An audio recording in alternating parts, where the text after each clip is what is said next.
stage. We have a 25-strong entry, and we're looking forward to what promises to be a fascinating qualifying session. We've had 3 free practice periods already, and at the end of this, the top 15 will go into the shootout to determine at the front of the grid.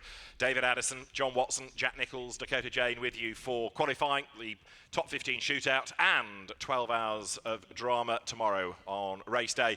It is, as ever, here, hot, it is humid, and the team's getting ready for the qualifying session to get underway. We're about a minute and a half or so away from that beginning. And as I say, John, it's a 25-strong entry, but at the pointy end, there are some very competitive cars and drivers. Well, it's going to be a very tough qualifying, partly because the circuit, compared to 1 year ago, it's been resurfaced. Many of the corners here have been reprofiled, in particular, the final turn, turn 15. Strangely, the gradient now is the camber's falling away from the car, away from the driver. So it will be quite a different racetrack, but the experience that the lead teams are going to bring to this is going to see, I think, a very, very exciting battle for the pole position. And I have to say, with enormous delight, amongst those cars that will be battling for the pole position of the two Manthey Porsches, the factory Porsches, on their sort of swan song to the end of the 2016 season. So I look forward to seeing those cars, along with the Ferrari there, Audis, McLaren, of course, battle for the outright championship battle, which is going to continue here throughout the 12 hours of the Sepang event. Now, the green flag is shown, and qualifying therefore gets underway. Just to finish off John's point about the Porsches, and it goes with what I was saying about a good entry. 911, what better number? That's the Nick Tandy, Earl Bamber, Patrick Pillet car. Patrick Pillet, the third driver. Of course, Nick and Earl confirmed now as part of the Porsche prototype LMP1 squad for next year, along with Andre Lotterer with Audi's withdrawal. And 912 is the Fred McAvicky, Richard Lietz, Michael Christensen car. So both of them quality driver lineups, but you can find 2 quality driver lineups at Audi. 15 is Christopher Haase, Robin Frins and Laurens Vanthoor. 16, Pierre Caffer, René Rast, Marcus Winkelhock. There's a very quick Ferrari, Passin Lathoris, the Thai driver Michele Rugolo, and the ever spectacular, the irrepressible nay, Alessandro Pierguidi. And you also have a whole host of cars capable of spicing up the class battles as well. We've got GT3, we've got GT4, we've got GTC, and we've got the touring classes as well, including a couple from the Australian national racing ranks with the V8 engines in them. You're looking at 67 ready to go, which is the car of Wei Lim Kyong, Melvin Moe, and Rick Breukers, who's been one of the stars of this year's Lamborghini Super Trofeo Europe. Yes, that's the GTC as opposed to the GT3 Lamborghini, and welcoming back Adrian Zaug, who will be one of the pilots in that particular car. And Adrian Zaug we know from, well, he was a significant Lamborghini Trofeo competitor to the 2014 and 15 seasons. Yes, that's right. He sort of drops off the radar a little bit, certainly in terms of European racing, but that's not to say that he's not been busy doing other things. So Adrian Zaug, the Singapore-born South African, will be a man to watch over the course of the weekend. So the circuit now starts to get busy. You don't have to go out straight away, but many of the teams wanting the track time. They've had 3 free practice periods. That, incidentally, is the Porsche of Philippe Richard, Jean-Michel Gérôme, and Mitch Gilbert, the Australian single-seater driver. The Speed Lover entry. What a great name for an entry. Wonderful. That's a GTC Porsche as opposed to the factory, the Manthey cars, which are the GT3. Significant difference in the Porsche, the GTC, and the GT3. Am I being flippant if I say it's a parts lover more than a speed lover at the moment, because there was still some work going on, but it will get out there before the end of the hour. Number 9 then, which is a very significant car because it's in with a hunt for winning the championship. This Alvaro Parent, who of course has already taken this year's Pirelli World Challenge, along with winning the Bathurst 12 Hours. Côme Ledegar, part of the Blancpain GT Series Endurance Cup winning crew, and so too is another third of that victorious team, Shane van Gisbergen, who also a week ago became the supercar champion in Australia. Can't say V8 anymore, supercars. And for Red Bull Racing, the Kiwi Shane van Gisbergen took that championship as well. So he's had a stellar season. I mean, amazing season. I mean, what makes it amazing to me is not just that he's won these 2 championships, but he's won them at opposite ends of the world. So flying in and out of Europe or flying back to New Zealand and Australia, very, very difficult for Shane van Gisbergen to keep a discipline in his life to make sure that when he gets to the destination, he gets the sleep, the hydration, the rest that he needs to perform.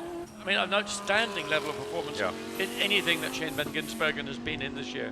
One of the quirks of his season has been that he won one championship by not being present, because of course at the Nürburgring for the endurance round he was busy at Sandown in the Supercar Championship, and Duncan Tappy stepped into the breach, and of course the expectation was that Rob Bell and Colm Ledegaard would end up with more points and Shane would miss out, but in the end the McLaren didn't score, but all the opposition scored badly, so they still came out on top, only by a point, but they came out on top, and even though he wasn't there, Shane van Gisbergen still took the title. A nail-biting event it was, 3 hours in Barcelona, and I don't know who was more surprised, whether the commentary crew or the drivers in the at that time number 59 McLaren.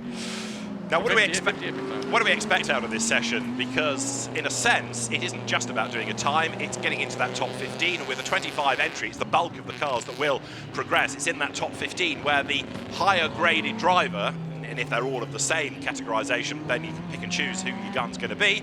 That's when we'll really start to see the grid form. So this, John, gives us a chance to have a look at the circuit, have a look at the cars, and have a look at this very eclectic entry, both in terms of car and team and driver. They've come from all walks of life here.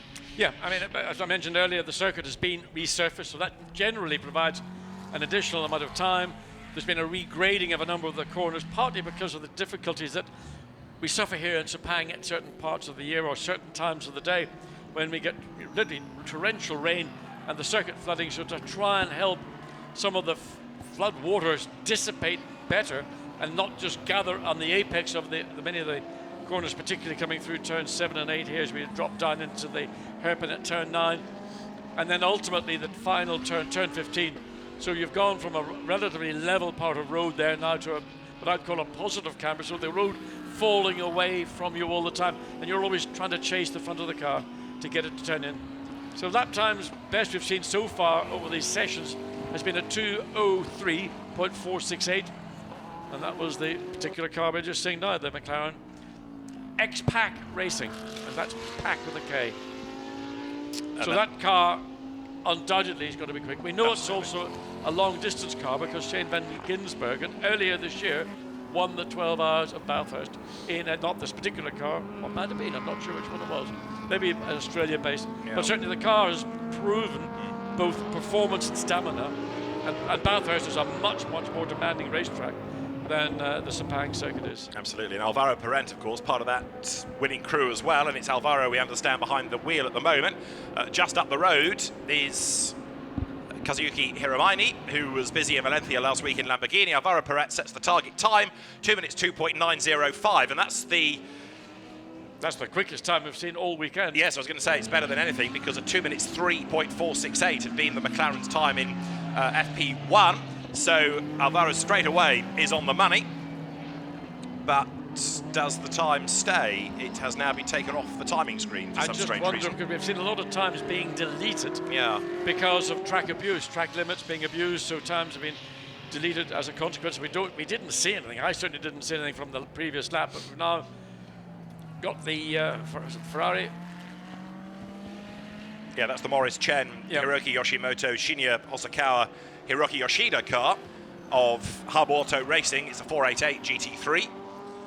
Again, it'll be a quick car, and in a 12-hour race, it's not just about speed, you've got to be reliable. I know when you and I have been talking this year about the Blancpain GT endurance races, people do make the point that they are long sprints. It's not just about getting to the end, but here over 12 hours, it is a long slog, and there's a championship on the line as well, so a reliable car is as essential as a quick one. Yeah, and the other thing, of course, that's vital in one of these events, these long distance endurance events, is minimum time spent in the pit lane. So whether teams are going to consider that they need to change anything other than wheels, tires, refuel, and put a fresh driver in, things such as brakes, but I've never really considered this circuit to be a high brake circuit. It's a high downforce circuit, and in fact, noticing the top speeds of the cars so far this weekend have been just below the 250 kilometre per hour, indicative of teams are focusing on lap time rather than maybe having a car that's maybe 4 or 5 kilometres per hour quicker coming down. This is the back leg of what would then be the beginning of the main pit straight. So that leg and this leg are the two quickest parts of the racetrack. So 250 kilometres per hour, just about maximum from anybody. Take a bit of wing off, you'll probably pick up a few kilometres, but then you'll lose overall lap time and it's not worth it. Remember, we were getting a bit worried about that lap of Alvaro Parent that was quick and then disappeared when it was cancelled for track limits. So the race directors, Alain Adom, the Belgian official, Peter Roberts, the Brit, are standing no messing. We have two of them looking after the race this year. It was decided that because of all the rain and the strife last year, two race directors would be a good idea. So I think the way they work it is that Alain will be the race director when it's dry, and Peter when it's wet and has all the grief. Well, first of all, I fully concur with this sort of stamping on abuse of track limits. It's something that's been in motorsport at every level, every formula, single seaters, touring cars, GT cars. Finally, there's now been an acknowledgement that if you abuse a track limit, the penalty will be you'll lose your time. Yeah. If you keep doing it, then there'll be a drive-through penalty. So the sooner the drivers learn and appreciate that they will no longer be allowed to get away with the kind of abuse of track limits that was almost sort of the norm, for me, the better. That doesn't really at the moment to be a happy medium. You either have circuits like this, a modern Formula One track with all the runoff, and then the track limits issue, an option, an alternative. For example, when I was at Zandvoort in August and it was a very wet weekend, we had gravel traps by the side of the road, and as soon as anybody strayed wide, they got stuck in the gravel and out came the safety car. And we had two races where we didn't have a full racing lap because it was safety car, safety car, safety car. I know it was wet, but you either have circuits ensnared with gravel traps, and so people go off and get stuck and the race is interrupted, or you give them all of the expanse of tarmac and then the track limits problem crops up. The loser ultimately are the public and the TV viewers. Yeah. And if this is what drivers believe is going to provide something that will make either the spectators go to an event or the viewers want to watch it at home, then they're mistaken. They've just got to realise and learn that they can no longer. Okay, under those circumstances on Zandvoort, it was a wet track, and it's an old school circuit as well, whereas the more contemporary circuits such as Malaysia, where there are wide open spaces built into the racetrack, now it's becoming a little bit more difficult for competitors to get their head around the fact that they've got to stay within the limits. Now you're allowed to run two wheels over the exit white and black, red and white markings, but if you get all four wheels over and even beyond that onto that almost astroturf on the outside, then that time will be deleted, and that's the way it's going to be. Finishing the point, also some circuits, and this is another example, have Silverstone, another example, now to be user-friendly for cars and bikes. So a lot of the curbs are very low, very flat, easy for cars to run over. Anyway, we'll hopefully not have too many track limits dramas during the course of the race. The message will get through. This is the Nexus Infinity Ferrari of Adrian De Silva, Dominic Ang and Garnet Patterson, regulars in the event.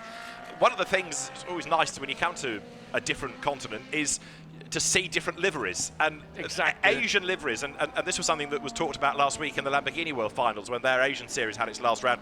There's just something about the way the cars always are painted. They're different and they're spectacular. That was on the verge of track limits, but one might say they're more blingy. Yes, you're right. That's not. I'm not meant to be derogative in my comment. It's just they use colours and blend colours, and they use the style and the shape of the car to create something that's different and in many respects much more interesting. Where we're accustomed to maybe a European style of livery, which might be very much a corporate style. This is maybe somebody sat down with a paint palette and decided, I like the colours that I've got in my car. Yeah. It always used to be a standing joke at Silverstone when we would have a long-distance sports car race that there would always be the boring white Porsche that would always appear with no stickers on, and as the weekend went on it would gain a bit more sponsorship and more championship decals, and by race day it would almost transform. I think the Speed Lover Porsche, which has not yet ventured out, could be the boring white Porsche because it is moderately anonymous in its livery. As you look at some of the touring cars, other different entries, this is the Viper Niza Racing, the Seat Leon, which effectively is a sort of glorified TCR spec car, Douglas Coe, Aderta Takeda, Takuya Shirosaka, and the Philippine-based Dutchman, Alpha, or 8, Dirk de Jong, who is a regular in the Asian Le Mans series. In fact, Charlie Robertson runs in his team. And the Seat Leon gets out of the way of the Ferrari, which is third fastest. Garnet Patterson is at the wheel, incidentally, and is doing a decent enough job. 2 minutes 5.289 for that car. Just going to the Seat Leon, to give you an indication of the speed differential between the quickest cars, and we were looking at the Ferrari that was currently, I think, third quickest. Fastest lap officially is a 2:03.5.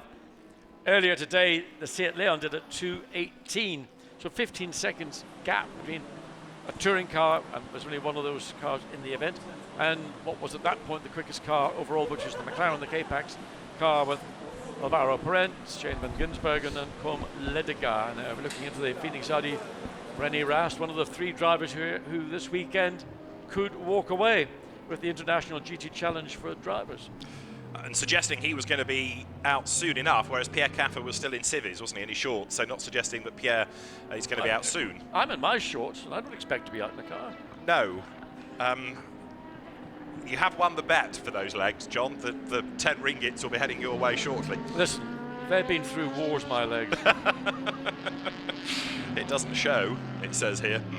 To the plot, 52 Mercedes. Now, this is the Green Brave car. Takubamba, Takayuki Hiranuma, Naoki Hattori and Shogo Mitsuyama. Lots and lots of experience in that car. And at the moment, 52 is 5th fastest. It is Hiranuma at the wheel of it. Good long distance car, Yeah. Mercedes. Even this is the SLS, as opposed to the more recent AMG GT3 that we've been seeing racing, particularly in Europe. But still a great long distance car, a car that gives drivers a sense that they know when they start this race that they would expect to finish. Yes, we've seen over the course of the Endurance Championship how well these cars run, and they're like circuits where they can use all of the grunt and all of the torque, and this should be a good example of it. This is a car in the Pro-Am class. It's a GT3 spec, as John says, it's the older car, but take GT3 and then subdivide it, you've got the Pro-Am category, so it could well be a car to watch in that. Hiranuma regular in the Super GT Championship, Naoki Hattori with many, many decades of experience, going back to 1990 when he was the Japanese Formula 3 champion, for example, and Takubamba, who has been a class champion in Super GT and the Japanese Formula 4 Championship, Shogo Mitsuyama, who's done Grand Am, Super GT, Formula Nippon, and has been in Super GT this year for Audi. So like I say, there's a lot of experience in this car. And for the moment, the fastest is 88, which is Kazuki Hiramaini, who, fresh from his racing last week in Spain, has got the J-Lock, the Japanese Lamborghini Owners Club is what J-Lock stands for, Lamborghini Huracan, to provisionally at the top of the times on 2 minutes 3.572. That's the car shared with Manabu Arido and Adrian Zaug. And John's already touched on the fact that Adrian Zaug is a very quick driver indeed. Yeah, he is. And again, that's a car that will be one to keep an eye on. In the meantime, the car that we were heralding as being quickest overall, but then time was disallowed, Alvaro Perez, he's managed to claw his way back up now to second quickest, 0.3 of a second down on the quickest Lamborghini. Nevertheless, I suspect, having done that one lap at 2 minutes 2 point something, was on pretty fresh rubber. And one of the issues that we will find is how long will that tyre stay fresh in terms of its giving up. Will it be 1 lap, 2 laps, or 3 laps? The Be Quick Audi in the pit lane yet to go, as they're over the timing line goes at number 30, which is Sasaki at the wheel at the moment, and that car is 5th fastest, the APR Toyota Prius. I had a look at that car. Yes. And you thought, wow. Well, if I thought I could buy one of those in a Toyota dealer, I think anybody would, because it's actually basically a silhouette of a Toyota Prius, and even the silhouette sort of is stretching the limits. It's got a V8 race engine, not a battery power inside. Front suspension, I've never seen such a sophisticated but complex front suspension structure. When the skin's off, it's a marvel of engineering, and it's a quick car. Absolutely right. And is it a reliable car? Well, it's gone well in Super GT this year. It sounds good. And around here, it's pressing on, isn't it? Yeah. I mean, I don't know the capacity, whether it's a 3 or a 4 litre engine, but I mean, it is a proper race engine in the back of the Prius. Well, the man behind the wheel of it is Kota Sasaki. He races this car in Super GT. He's been a class winner in Super GT and GT Asia in years past, class winner in the Nürburgring 24 Hours, and somebody who's also been the Aston Martin Asia Cup champion. So yet another experienced driver. A stronger Japanese presence in the event this year. There's been a lot of work between SRO and the Super GT organisers. And of course SRO set to expand its involvement in this neck of the woods because there'll be the Blancpain Asian Series starting next year. So the number of teams perhaps for Sepang will grow next year with the link between SRO, Asian GT racing and this event. Yeah, just indicative of just how much the growth and popularity of GT, principally GT3, has become, and getting slightly more unified, and it will be very interesting indeed to see how that Blancpain Championship unfolds once it begins. I think beginning of April-ish. Yeah, second weekend I think, isn't it? 8th, 9th, something like that. Right, cheer for your Porsches, John. Let's get it out of the way. Look at that little beauty. Lovely. Never tire of seeing one of these. I mean, we don't see enough of them. I wish there was. I mean, they race in specific championships. And of course, Porsche have their own one-make championship, but these are the creme de la creme of racing 911s. That is until next year.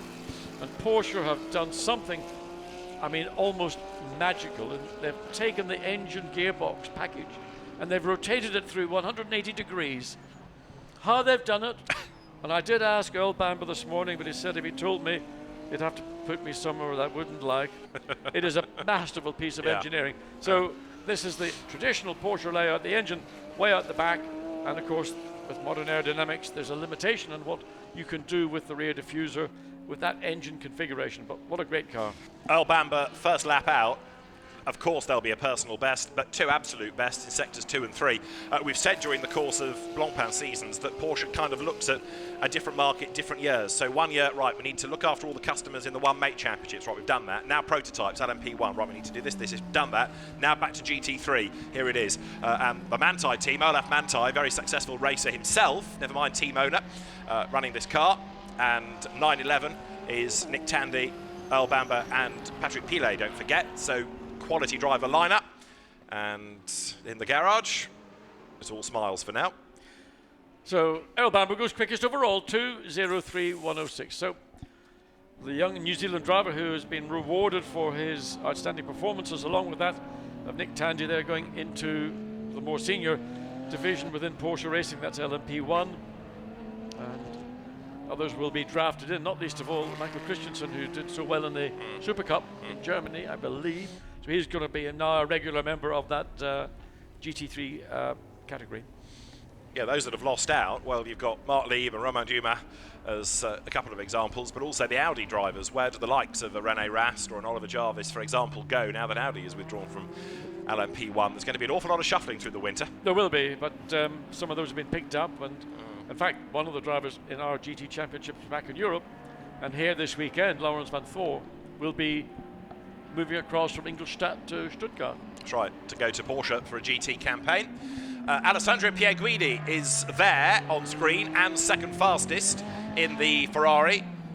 2 minutes 3.484 in the AF Corsa run car, although it's Spirit of Race title, but it's an AF Corsa operated car. And that then second fastest, Adrian Zaug third. So you've got Porsche, Ferrari, Lamborghini, and then McLaren fourth, Alvaro Parent. Not a bad front of the grid, is it, provisionally? No, 4 different manufacturers, currently covered by, 7/10 of a second. But earlier in the free practice 3, I think it was, there was about 2/10 of a second covering 5 cars. So it was all about who put which tire on at which given time. Now that, bang to rights. That was nearly on runway 2 of the airport, wasn't it? That was a bit was, wide. A classic example of getting it wrong, and whether this lap is going to be of any significance, let's have a look and see. It was personal best in the first sector. Right, to see whether anything will come of that lap. If it's not an improvement, then it doesn't make any difference anyway. Alessandro Pierguidi, we've seen in Blancpain in recent years, but single-seater gun from years past. Things like A1GP, he was very quick in. He also had a GT involvement going back to the Maserati MC12 days in the play team Serifree MC12, a sort of satellite team, but he's at the wheel of the car at the moment.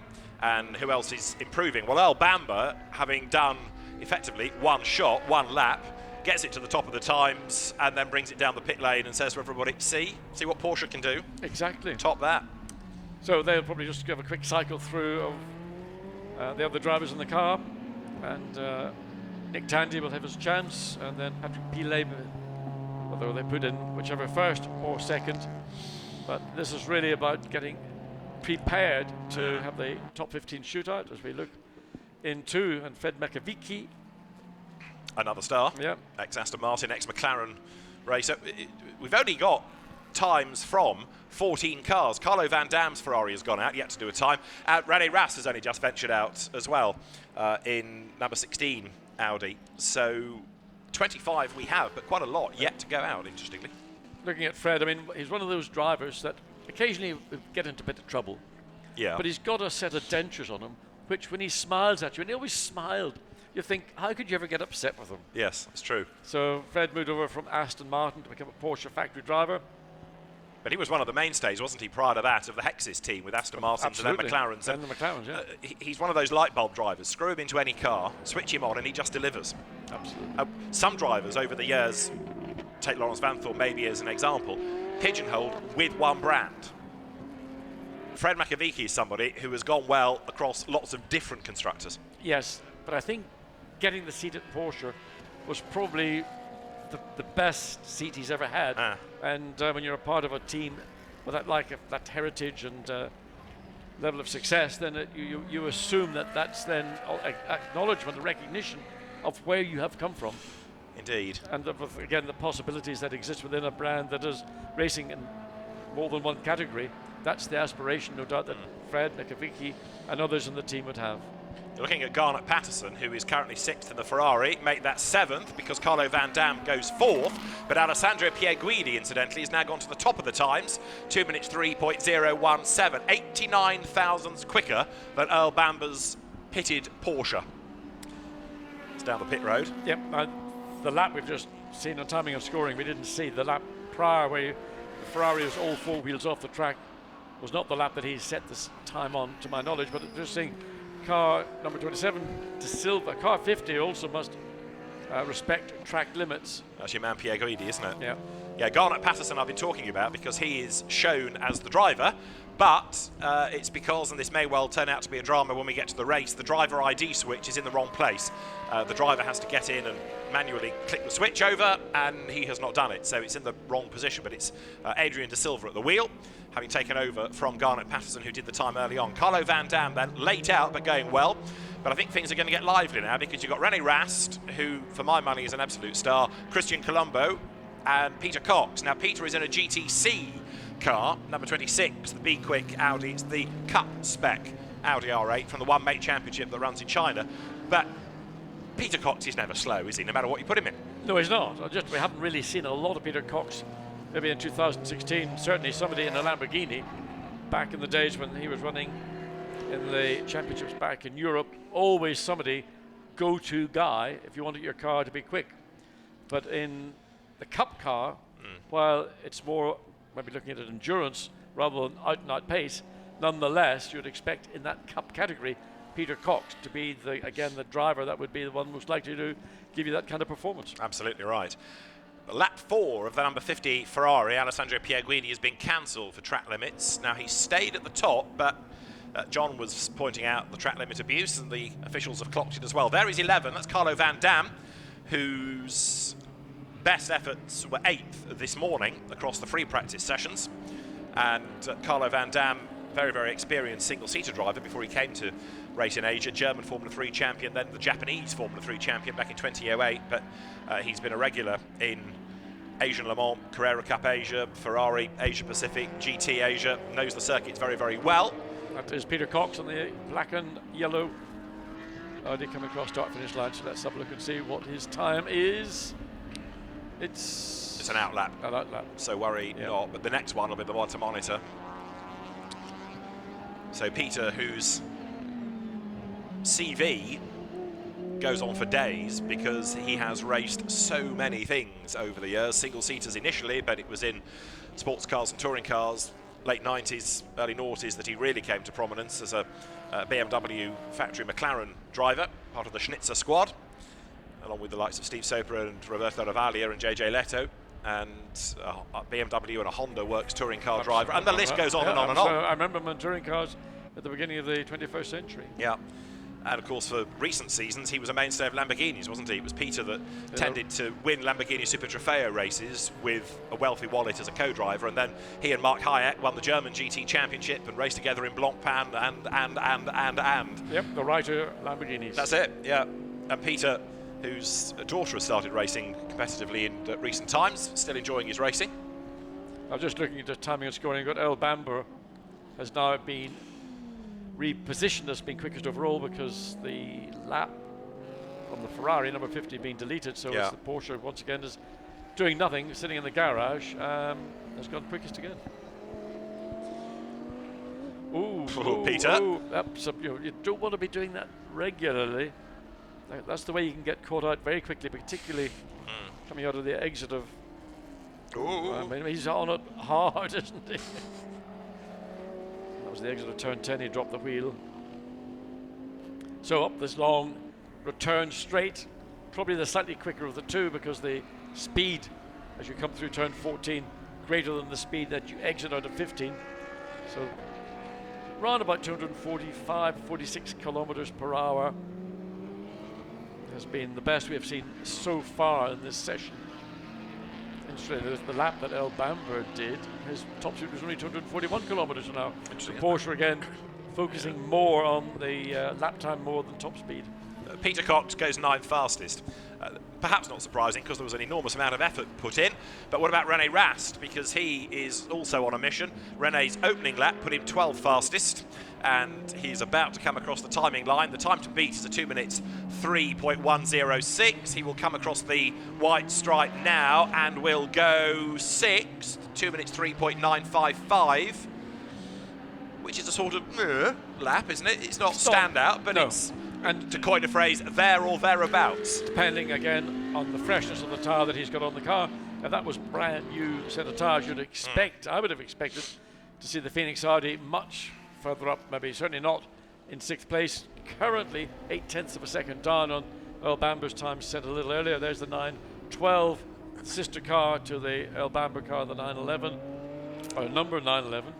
So let's see what the sister car can do. Comes out of turn 15, comes up across start finish line, and Freddie Makavicki, that's still his out lap, so he doesn't record at a time, so he's now going on to that first flying lap.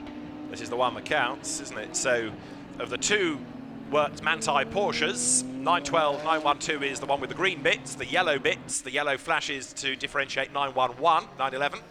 What I like about these two Manthey Porsches is you can tell them quite easily, and sometimes watching on a monitor in a TV booth, it's hard to tell, but you can see that fluorescent green, and it contrasts to the fluorescent orange of the yellow of the 911 entry. So Fred, I bet you he's got to have a grin on his face all the way around this 5.5 kilometer, 15 turns.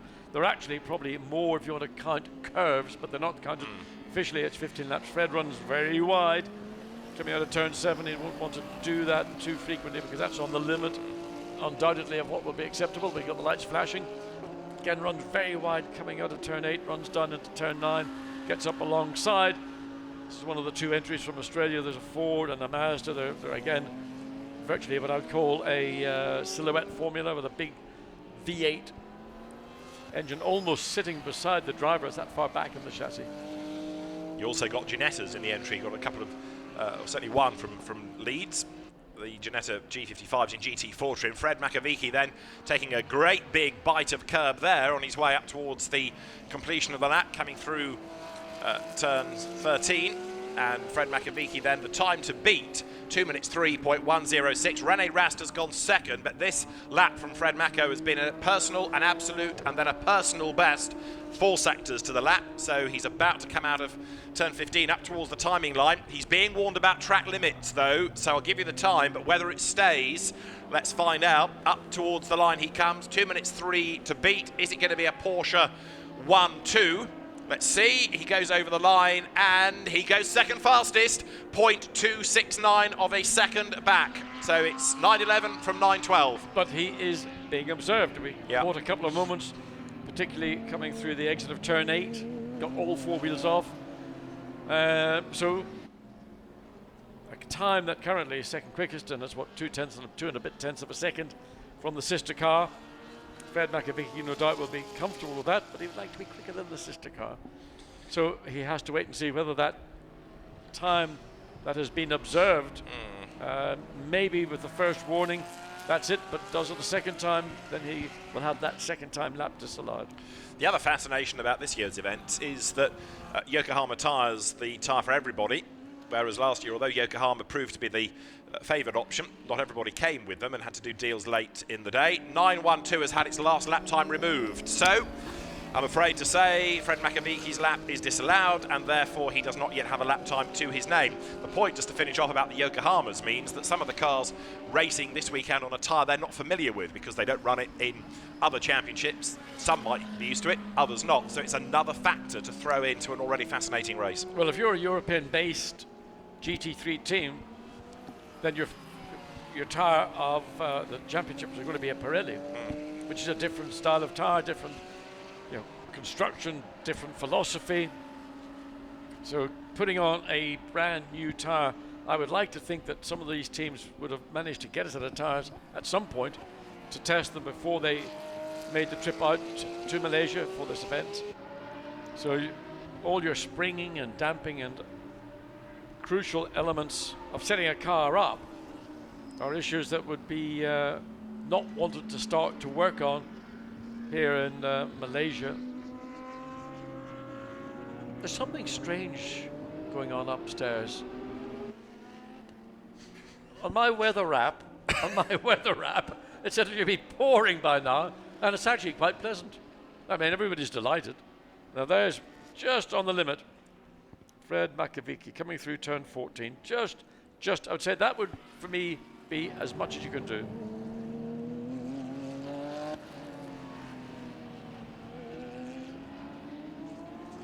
There's the long look from the entry into turn 1 down. You can just about see cars coming out of turn 15, then the long run up into, and you can carry a great deal of speed up into turn 1. As we go back to one of the 2 Phoenix Racing Audis as it makes its way, followed by Peter Cox in the GTC version. The differences are not significant, but they are there when you get down to the technical specifications of both these cars.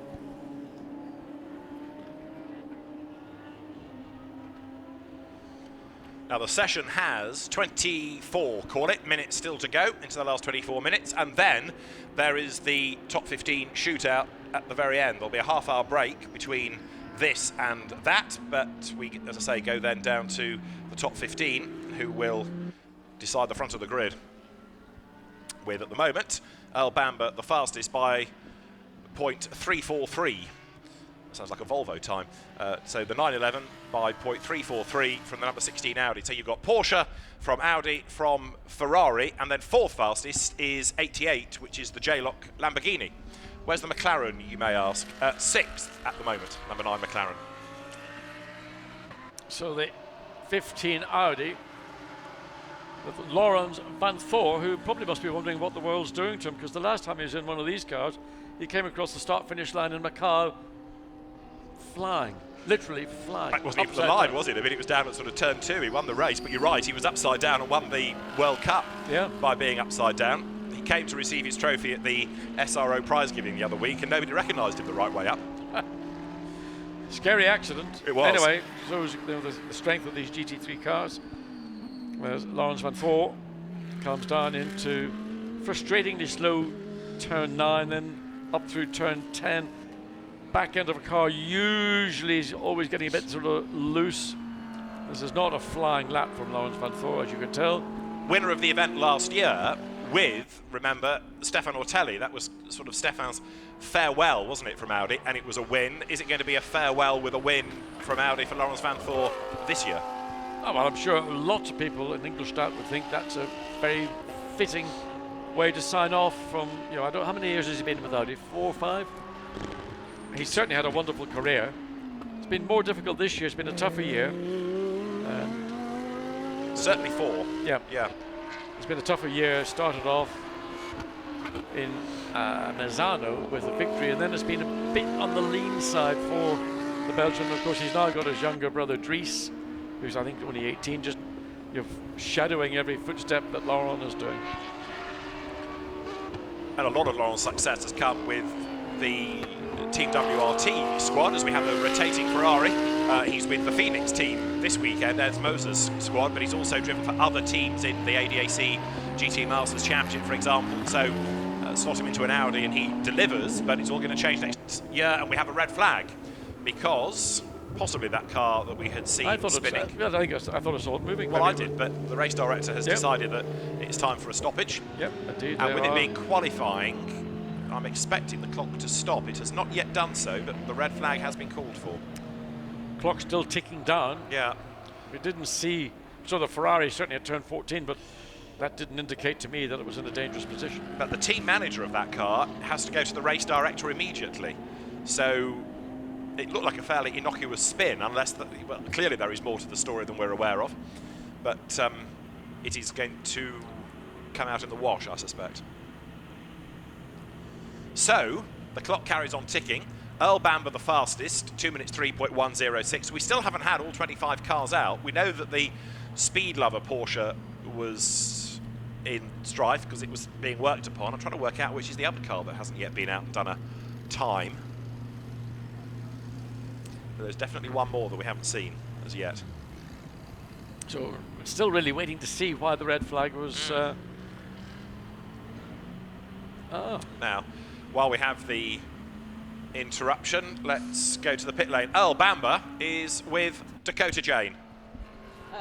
Earl, your competitors are looking quite quick, but you're the fastest so far. Are you feeling confident? Yeah, I mean, it's nice to be on top, but let's say a few guys have actually been quicker than us, but laps removed with the track limits, so it's good they've been strict with the track limits. It's making it fair, but it's also quite tough to manage inside the car, and we're trying to push the limit, but it's good all the cars are really, really close at the moment. I think it's going to be a big fight for the Super Pole later on this afternoon, so I'm looking forward to that session. Now tell me, is this a good track for Porsche? I mean, it seems to be a good track so far. I mean, it's really challenging with the heat, and also in the race it's going to be all about the tyre degradation as well. So that's another factor that we've got to look after. I mean, the quali, it's nice to be at the front or on the front row, but it's not the biggest deal in the world, actually. Well, let's see what you can do. Thank you very much. Cheers, thanks. So Earl Bamber, Le Mans winner, and a driver with GT Porsches is perhaps another stint in the car, but fingers crossed he will get back in the car before the end, although the team may want to cycle through the co-drivers. We don't yet know, but we can check in a second who's going to drive that car in the top 15. The restart will be on short notice, we are told, but as yet we don't have a restart. We do now have a restart time because the green flag has just been shown, so we're good to go. So the track has gone green again, and Earl Bamber clearly delighted with the performance of the Porsche.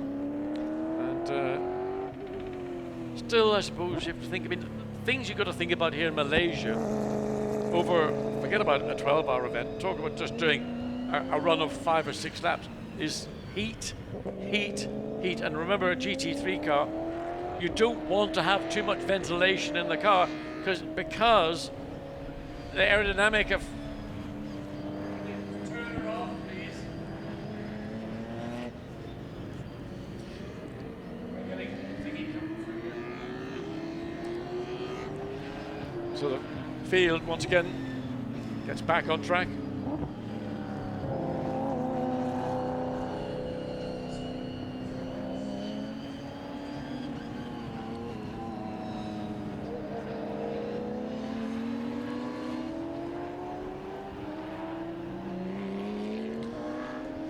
So we're back in business. We've got 20 minutes on the clock, and Earl Bamber remains the fastest, and we found the Speed Lover Porsche, and we've also found 93, which is the Mark Carr's Mazda, the V8 Mazda with Jake Camilleri at the wheel of it. So now it's getting busy, busy, busy. Yes, and of course, literally as we speak, 20 minutes of the session remain. So it's still Earl Bamber in the Porsche, René Rast in the Audi, Michele Rigolo in the Ferrari, top 3. And currently top 3 covered by just over 0.3 of a second. So what will happen for the remaining 19 or so minutes is the top 15 probably not going to change dramatically. I mean, Laurens Vanthoor is the one that's going to most certainly get that car up into the top 15. He was on a lap at the point the red flag was thrown, and undoubtedly a couple more that will make it as well. So looking at one of the little Ginettas as that comes through, you're very sort of what a GT car maybe ought to look like. Not quite front engine, the engine's very far back in the chassis, but if you think back to the days of Daytona Cobras, doesn't that look just like a Daytona Cobra of the 60s?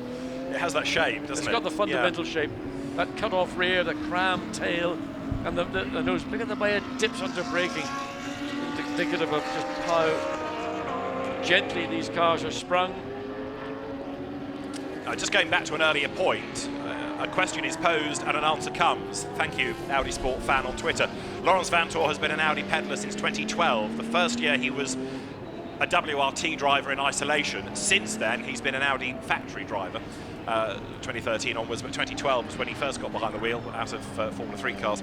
So that confirms the longevity he's had with Audi before moving to Porsche. And the Ginetta that you're looking at, threading its way through the mid part of the lap, getting a bit close to the curb, but not over the edge, thankfully.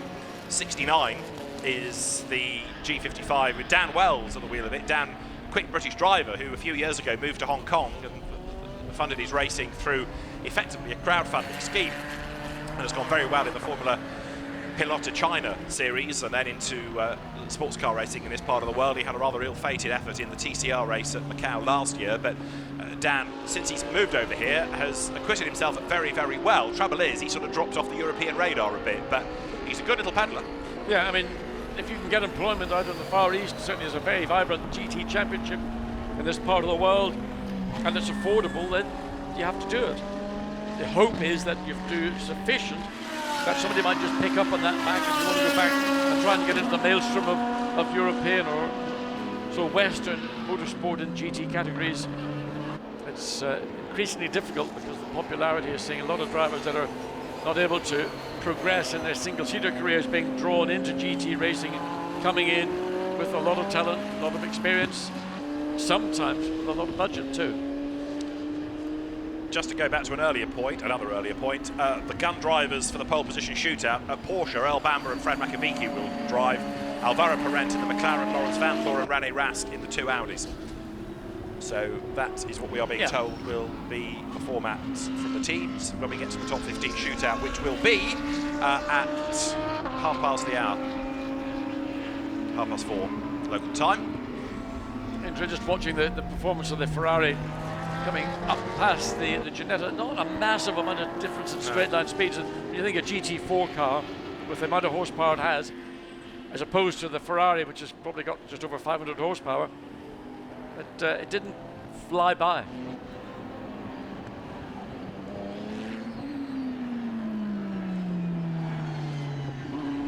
So Earl Bamber, René Rast, Michele Rugolo, the drivers listed against the top three cars of Porsche, Audi and Ferrari.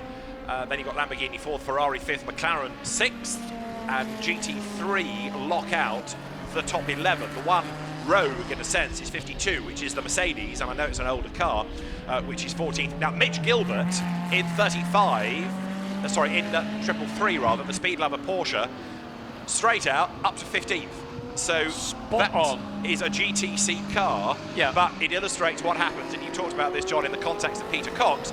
You put a real gun into one of these cars and they could deliver. Mitch Gilbert, quick in F3, GP3, another underrated driver, but going strongly. Yeah, but he's on the cusp. You've still got a lap time from the Laurens Vanthoor Audi. That's car number 15. It was only done 2 laps. Oh no, it's actually done 3 laps. Yeah. So, and again, that final lap was interrupted by the red flag. The 35 Ferrari currently, Yoshimoto, well, I was going to say he's been demoted because car 88 GT3, The Lamborghini has gone quickest. with Manabu Arido at the wheel. the 49-year-old. Hope for all of us, David. A mere Hope for all of us. stripling. The former street racer turned drifter turned race driver, winner of this event in 2009.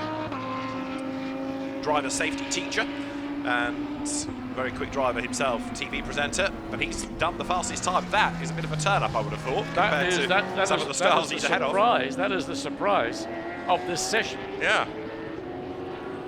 And that was a personal, and a fastest overall in the first sector, personal best in the second sector. This is on the current lap, even, so we might even see a further improvement. So the Lamborghini has just thrown down a performance, and we're still waiting to see where we might find Lawrence Van Foy. He's got 5th quickest, so he's comfortably inside the top 15. No surprise there. But there are funny things happening. With all due deference to Orido to go quickest, you've also got now Dominic Ang, who is 11th, having done the absolute best in the first sector, as though we're now looking at people putting brand new sets of tyres on, whereas earlier on people were running older tyres and saving a set for the last few minutes of this to scrub them in and or run them in the shootout. But the sector times now are on, and it suggests that it could be just brand spanking new tyres. Most probably it is, but I would wonder, I mean, there are some cars that you'd say are naturals to be inside the top 15 for the shootout. And actually, when you think about a 12-hour event, if you're going to be either 13th or 16th, does it really make a big difference in the scheme of things? Would you want to use a set of tyres now when maybe they'd be better kept for at some point in the race when it might have some meaningful benefit? I agree, and it also would depend on your purpose for being here, and I think Porsche's press releases would rather say pole, as would Audi's, tonight, rather than second row of the grid. So of course it doesn't matter, but for marketing purposes... No, absolutely, in that case I agree. But if you put on a new set of tyres to go right now, maybe 13th or 14th quickest, when you might get some benefit from them in real terms, when during the race you could find that that new set of tyres could give you an extra position of 3. Indeed so. Anyway, down to the teams to work it the best way they can, and they've got 12.5 minutes of this session to go as we look there at the 35 Ferrari. This is the car that's got a bit of work to do to get itself further up the order, but 8th it is at the moment. Yoshimoto is a wheel of it. Tell you a lie, Hiroki Yoshimoto is the man behind the wheel. 8th fastest, 2 minutes 3.999. We've still got, looking at this, the top 8 all within a second of each other, which on a long lap is pretty good going, I reckon. Lamborghini from Porsche, from Audi, from Ferrari, from Audi, from Ferrari, from McLaren, from Ferrari, and then 10th is Fred McAvicki. Remember, we got all excited about him going second, and he had that lap taken away. Well, he hasn't really sparkled since, but to go back to John's point, he's in the top 15, and off the road goes 35, so a mistake made by Yoshimoto. Clipped the curb and scrambles out wide over the curb on the outside of the road, loses time as a consequence. No real harm done, but does lose out a little bit as a consequence of that. Right, we've got then pretty much our top 15 decided, but the session continues. Slowest is number 100 at the moment, which is the Amuse and SPV Racing Toyota FT86, which for the time being has Takashi Ito behind the wheel. just looking down the top 10, 10th is Fred McAvicki. Now we know he had his best lap deleted, but if I was Fred McAvicki, although I'm inside the top 15 comfortably, I would rather actually be, just for my own peace of mind, slightly further up to go into qualifying, just to go in there with that natural sense of I've got the speed and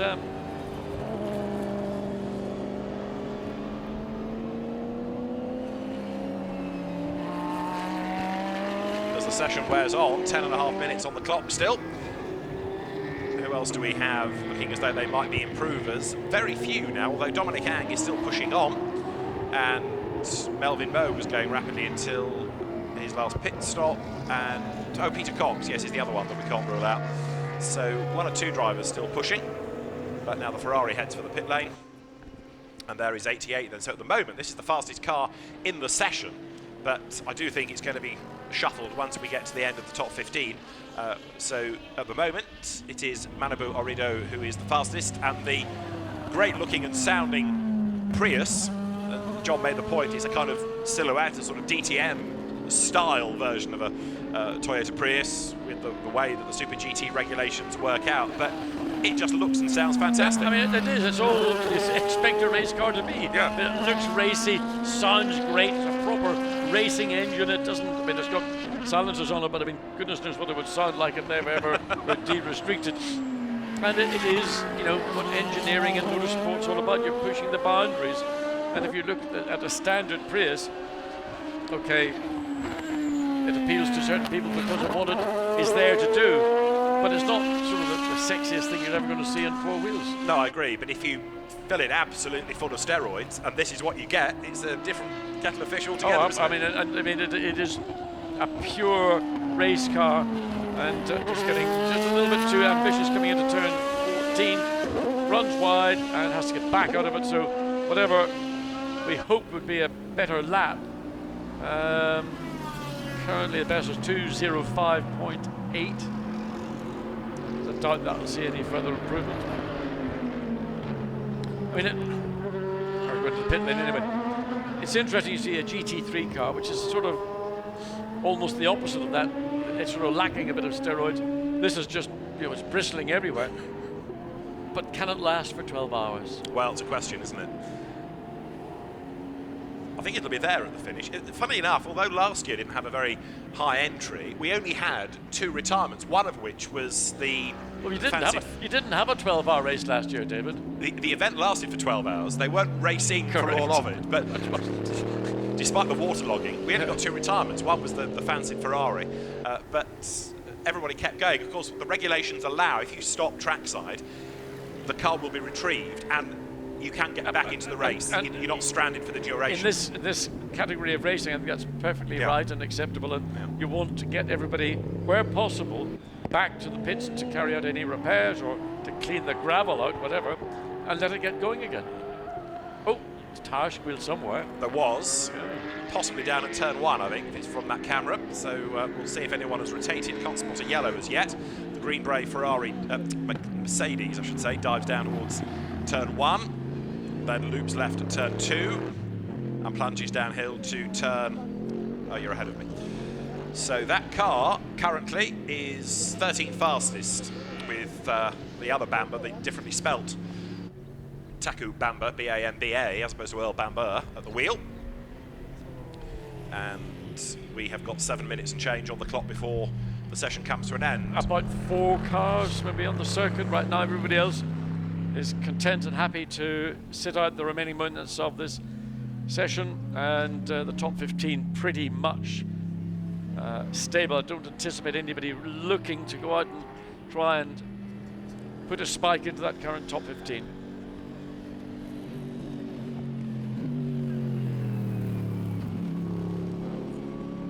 Thunderous V8 in the Mercedes. So distinctive. I mean, you don't need to see the car, you hear it and you know it's a Mercedes. And that's one of the things we've always talked about, haven't we, in the context of GT racing, that you get these different shapes and sizes and sounds. It's not like a modern day single-seater grid where the cars are all designed by a wind tunnel and they all make the same noise or no noise at all in some categories. But everything has a different look and a different shape and a different sound. Yeah, and the Mercedes is what I call a lusty V8. Yes, go along with that. But it's coming round on a lap that looks pretty much like he's decided he's had the best out of this set and will make his way back into the pits. Sure, going back to your Lusty point, the Lusty V8, there were the Lusty brothers, weren't they? He used to race V8 touring cars going back to the late 80s, early 90s in Australia, the Lusty brothers. I think they were Ford Falcon drivers from memory. Anyway, the V8 Mercedes has really backed off on this lap. Yeah. Not suggesting he's got a problem, but it's been a very gentle in-lap, assuming it does come in and it's about to reveal itself. I'm not sure he's coming in. At the minute, you'd say yes, he was coming in, and yes, he is coming in. But he normally, if you're making an in-lap, you would probably want to keep a reasonable pace until you get to the last few corners, then you might want to back off. Part of the reason why is because a tyre engineer, if you have somebody in your team who is an engineer for tyres, will want to get a good tyre reading. So if you've backed off most of the lap, then the tyre temperatures don't represent what they would operate at under normal conditions. Quite a few drivers now bailing for the pit lane finish the session early, and then they can, if relevant, get ready for the top 15 Only one car on track. shootout. Now, as we look at the 69 Ginetta, the Lamborghini is fastest. Orido doesn't speak English, so instead Dakota has caught up with one of his teammates in the pit lane. Boys, you are the fastest car on the track currently. As you don't speak English, I'm going to talk to your teammate, Kazuki. Kazuki, a fabulous time. Do you think he can improve on this time, go a little bit faster? Well, first of all, Olido-san attacked a massively very good lap. Our team also, Mr. Noritake and his wife, are very happy to see his massive fast attack. We are very happy. So, obviously, last night my guys are working very hard. Until I think they didn't sleep. I think they made us a very good car for the qualifying, and I should be very looking forward to driving in the race. Well, best of luck for the shootout. Thank you very much. Thank you. A very happy team also proves how far the team has come, J-Lock, over the years. When you cast your mind back to when they had a go at running a GT Lamborghini at Le Mans, not quite a decade ago, it was almost an embarrassment, and I think Marco Apicella was one of the people caught up in what was a very unsuccessful project. They didn't do the team's reputation, and in fact by association Lamborghini, any favours whatsoever. But J-Lock has come on, and of course Lamborghini, a very different entity in GT racing now, rather than it being private teams building cars. Lamborghini Squadra Corsa has created and built the GT3 spec and the Super Trofeo spec Huracans, and then puts them into private teams, and with like Porsche, like Ferrari, like Aston Martin, and like Audi, it has factory drivers that can be slotted into the different teams for different events. Witness Adrian Zaug as an example being loaned out to J-Lock for this weekend. Now, 3 minutes on the clock. We've still got one or two brave souls that want a bit more track time, and we pretty much have an order ready for the top 15 shootouts, but we're not done just yet, as onto the circuit goes number 50, Michele Rugolo at the wheel, we are told, of the Spirit of Race Ferrari. Yeah, he's just creeping around. So 2 minutes 20 to complete the lap. The purpose of this is what, John? When you're going so slowly and there's so little time left, he's going to get to he won't get a flying lap in, will he? Well, as long as he gets across the line before the flag comes out, then he will be allowed to complete that lap. But what the purpose of going that slowly is, I have no idea. I mean, if you're trying to get one additional lap in, I would think you'd need to be going a little bit quicker because you're losing temperature Absolutely.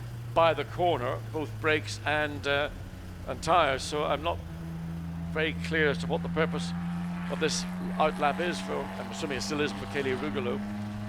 He's trying to balance the thing to get round before the flag comes out. Not a hope. Not a pop's chance, and you know where, and he's decided to pull the car off.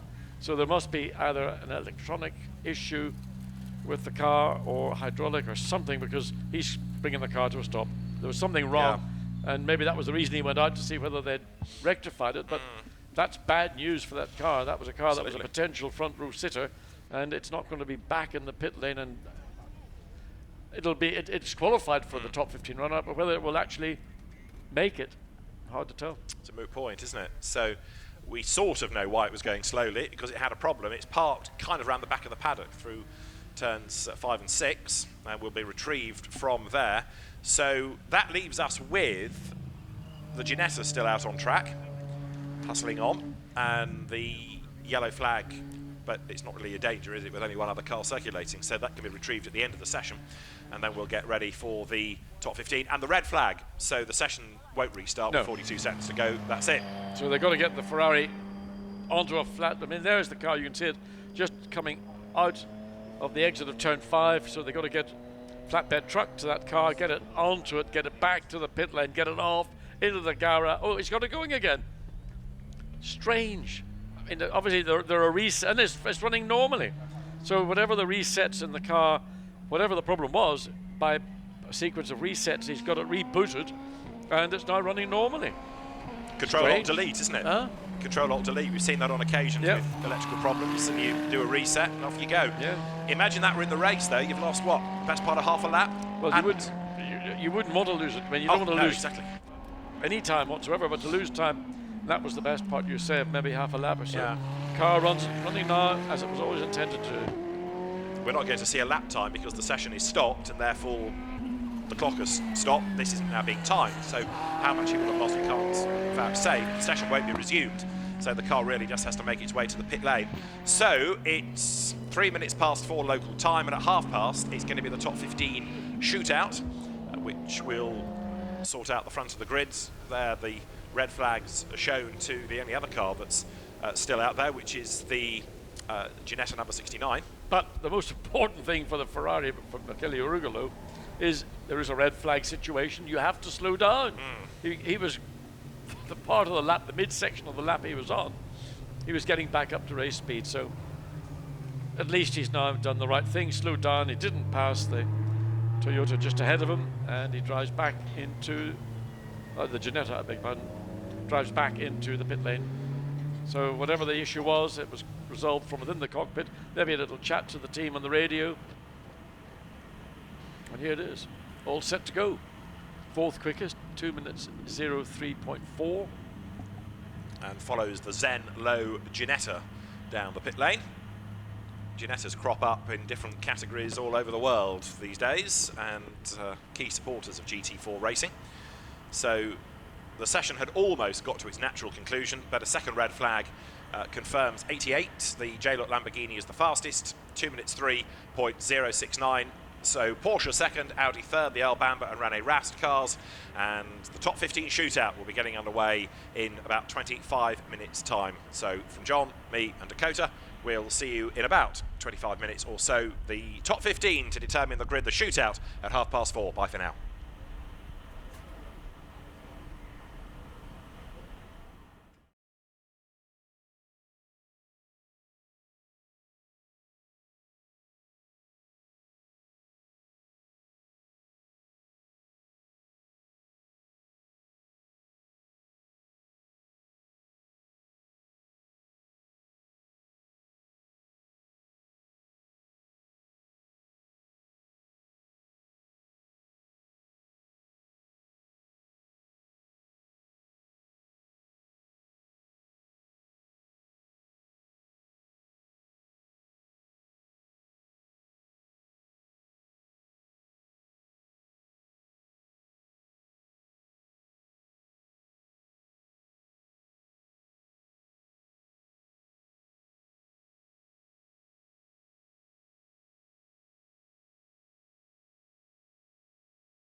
Cars making their way out onto the circuit based on the time set in the single 1 hour qualifying session, twice interrupted, but we are good to go. And this is going to shake out the front of the grid for what promises to be a fascinating championship decider in the Intercontinental GT Challenge tomorrow, starting at noon. David Addison and Jack Nicholls trackside. And Jack, the circuit is starting to fill up, but you know what's going to happen. They're all going to moan about traffic in a minute because someone, sooner or later, is going to come across another car that they didn't want. Yeah, exactly. In theory, with only 15 cars out there on a full Grand Prix circuit, we should be all right, but we'll wait and see. As you say, these 15 cars heading out there, the fastest 15, because there was an amazing field spread in that first qualifying session where you sort of had the top, I think it was 15 or 16 cars covered by about 4 seconds. But if you went from first to red 25th, flag, red flag. 25 One seconds. car Yes. stopped on the Covering whole track. group. So at Red least we have got flag. a faster group of cars A out red here. flag already. Okay, well that's good stuff. Yes, the reason for the red flag is not immediately apparent because we haven't done a lap. There aren't that many corners that you can have a drama at. Well, that the Ferrari that was going slowly earlier on did look like it was cruising as it came out of the pit lane and dropped down through turn 3 and up towards turn 4.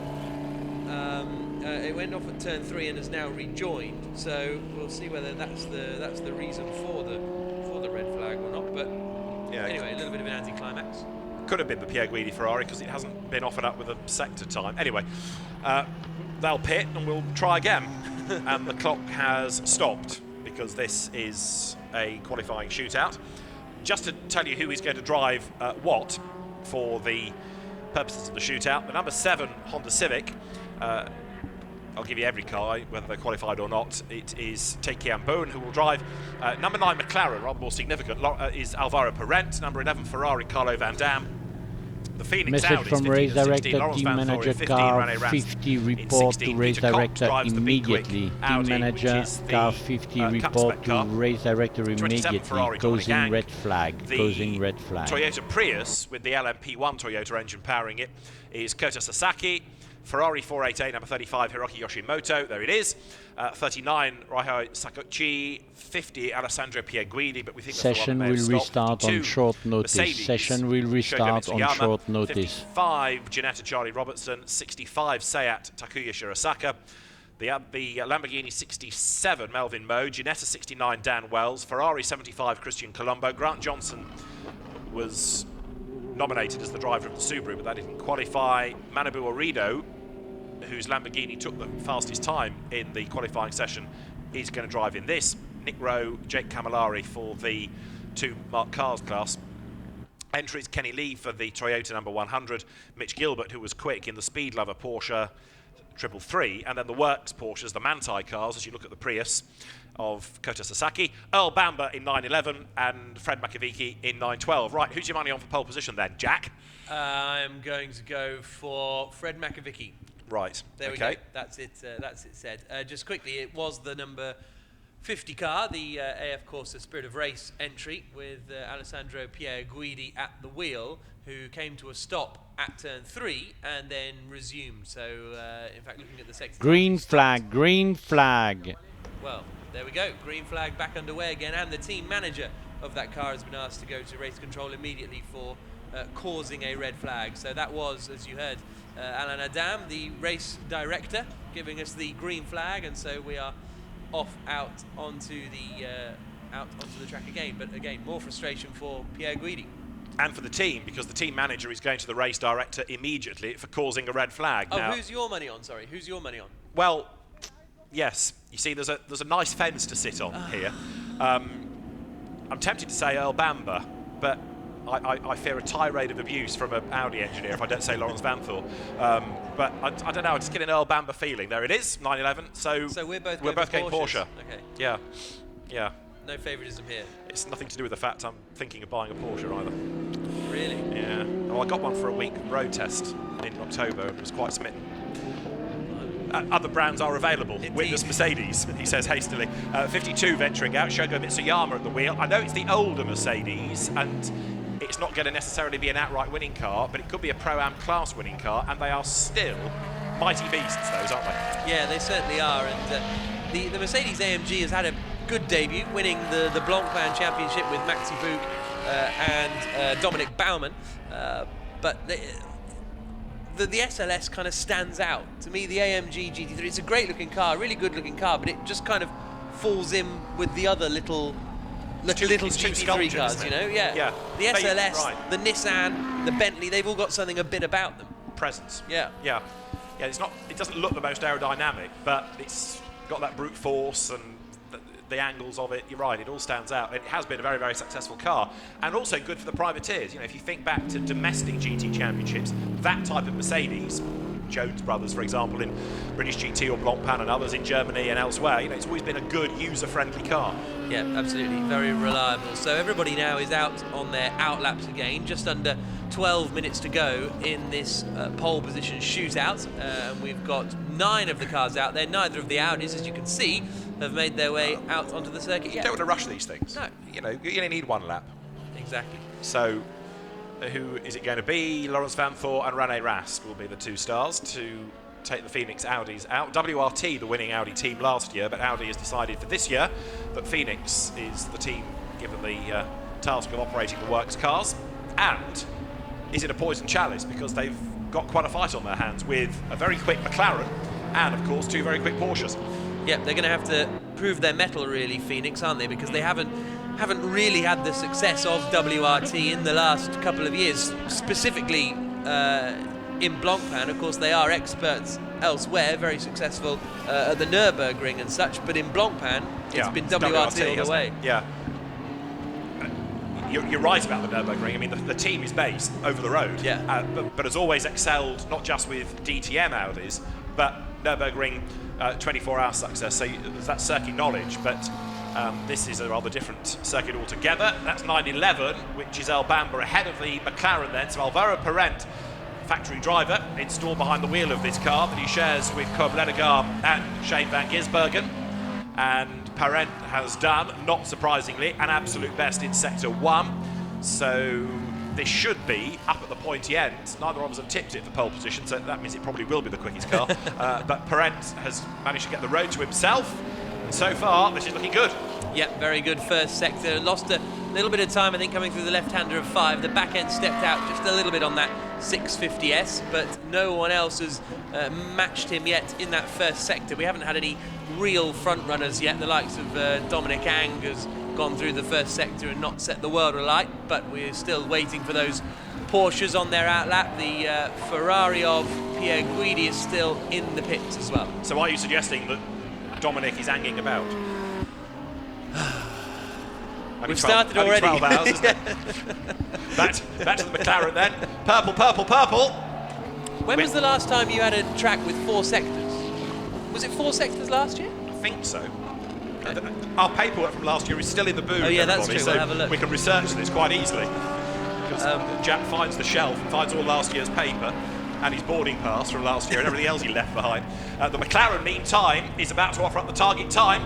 So heading now towards the timing line, up comes Alvaro Parent then, and making his way to set the gun time, which will be 2 minutes 2.764. 2 minutes 2.764 then for Alvaro Parent. That's what everybody else has to beat. And that is 0.004 of a second quicker than last year's pole position time, which was set by the Clearwater Ferrari. So very good lap from Alvaro Parent.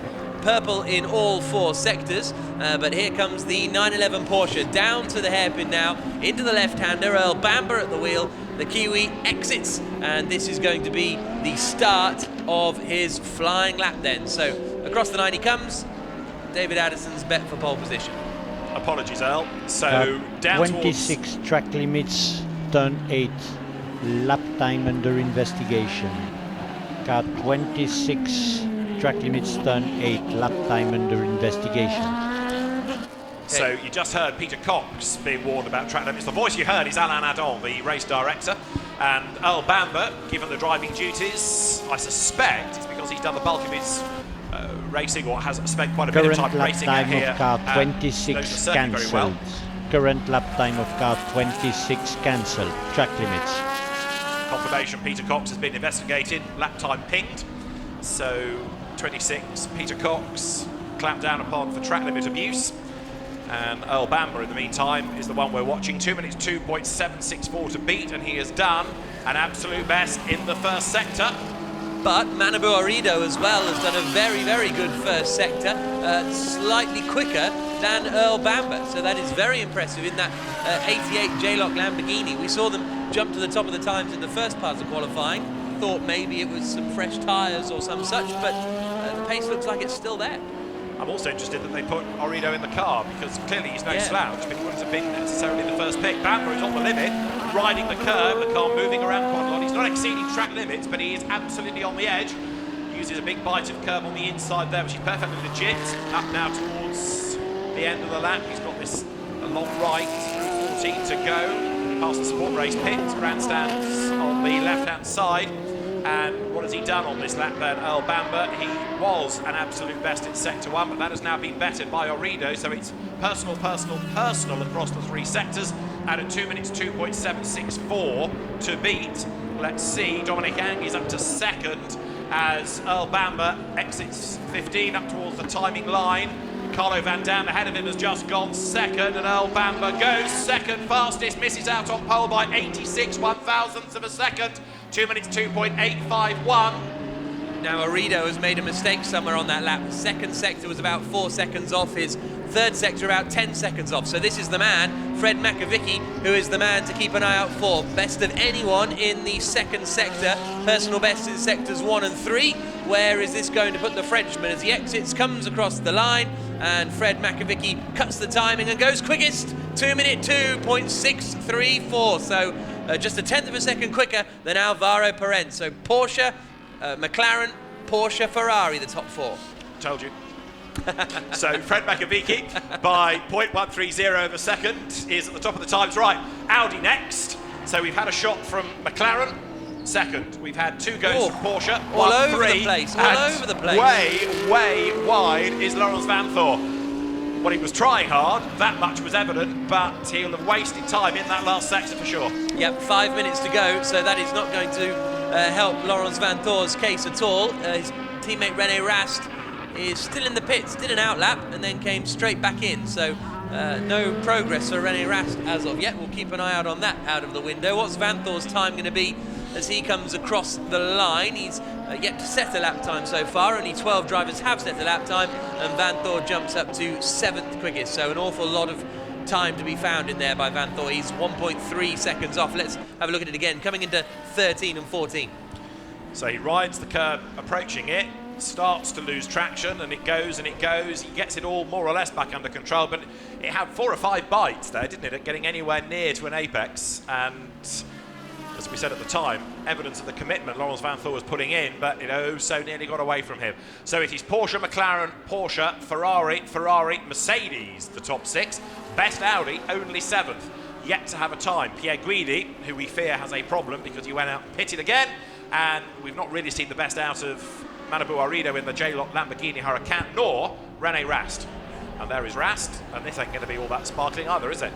No, he's just come out of the pits, so he's just on his outlap at the moment, René Rast. But as I said, he did an outlap, well, essentially an installation lap a couple of moments ago before coming back into the pit lane. So hopefully all is well with that Phoenix Audi. In terms of classes, in terms of GT3, pretty much all bar 2 of these cars are GT3. The battle for GTC pole position is on as well, and that is between the 67 entry that holds that at the moment. That's the GTL Racing Lamborghini, Melvin Moe at the wheel, and he's battling with Peter Cox in that Audi over, ultimately at the moment, 12th place, but more fundamentally pole position in the GTC class. And Pierre Guidi still in the pits. I think his session is run with 3 minutes and 20 seconds to go.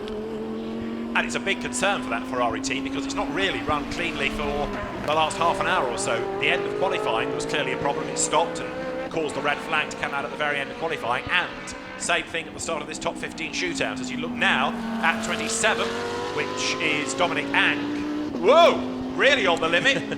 Great to watch, won't help his tyres nor the lap time, but it's always, in this modern age, rare to see a car moving like that, so it makes a nice welcome change. And Dominic Ang then is 7th fastest, and it's been a pretty decent lap this, with 2 out of 3 personal bests. He may well have squandered the ultimate opportunity because of that zealotry at turn 14, but here he is then now. Where's the apex gone to? He hustles it out of the last corner, wide up onto the curb, He's got 2.5 minutes, so he's got time for at least 2 more laps as he breaks the beam now. And Dominic Ang's time was slower because of the time lost in both 3 and 4 in those last 2 sectors. But René Rast has just started his flying lap then. He's just come across the line. There he is in that Phoenix Audi, dropping down the hill through turn 2. And then into 3 and up the hill towards the right-hander of 4, where we'll get his first sector time. A 25.0 in the first sector. Not particularly anywhere, that from René Rast. About, well, 0.6 of a second slower in the first sector alone than we saw from Earl Bamber, who set the fastest first sector time so far. So not ideal at the moment for René Rast. Meanwhile, Makovic and Parent are still in the pits. They look like they are happy with what they've managed to achieve. Bamber, Van Dam, Arido, Vanthor, Ang, Yoshimoto, Colombo, Sasaki, Mitsuyama, Cox and Rast all out on the circuit trying to better their lap time. But Makovic and Parent seem satisfied. Absolutely right. So work done. And a good effort from Manabu Arido, isn't it, to go 5th in the Lamborghini. Porsche, McLaren, Porsche, Ferrari, Lamborghini, Audi, Ferrari, Mercedes, Ferrari, Toyota is the way the top 10 looks. Right, René Rast is on his out lap then, and let's see what he can do this time around. And he's done 2 personal bests. And what about Lawrence Vanthor? Is he still circulating? 1 minute Yes, he till is. the end of the session. 1 minute till the end of the session. All teams are reminded to go to Parc Fermé at the end of the session. All cars to Parc Fermé, end of the session.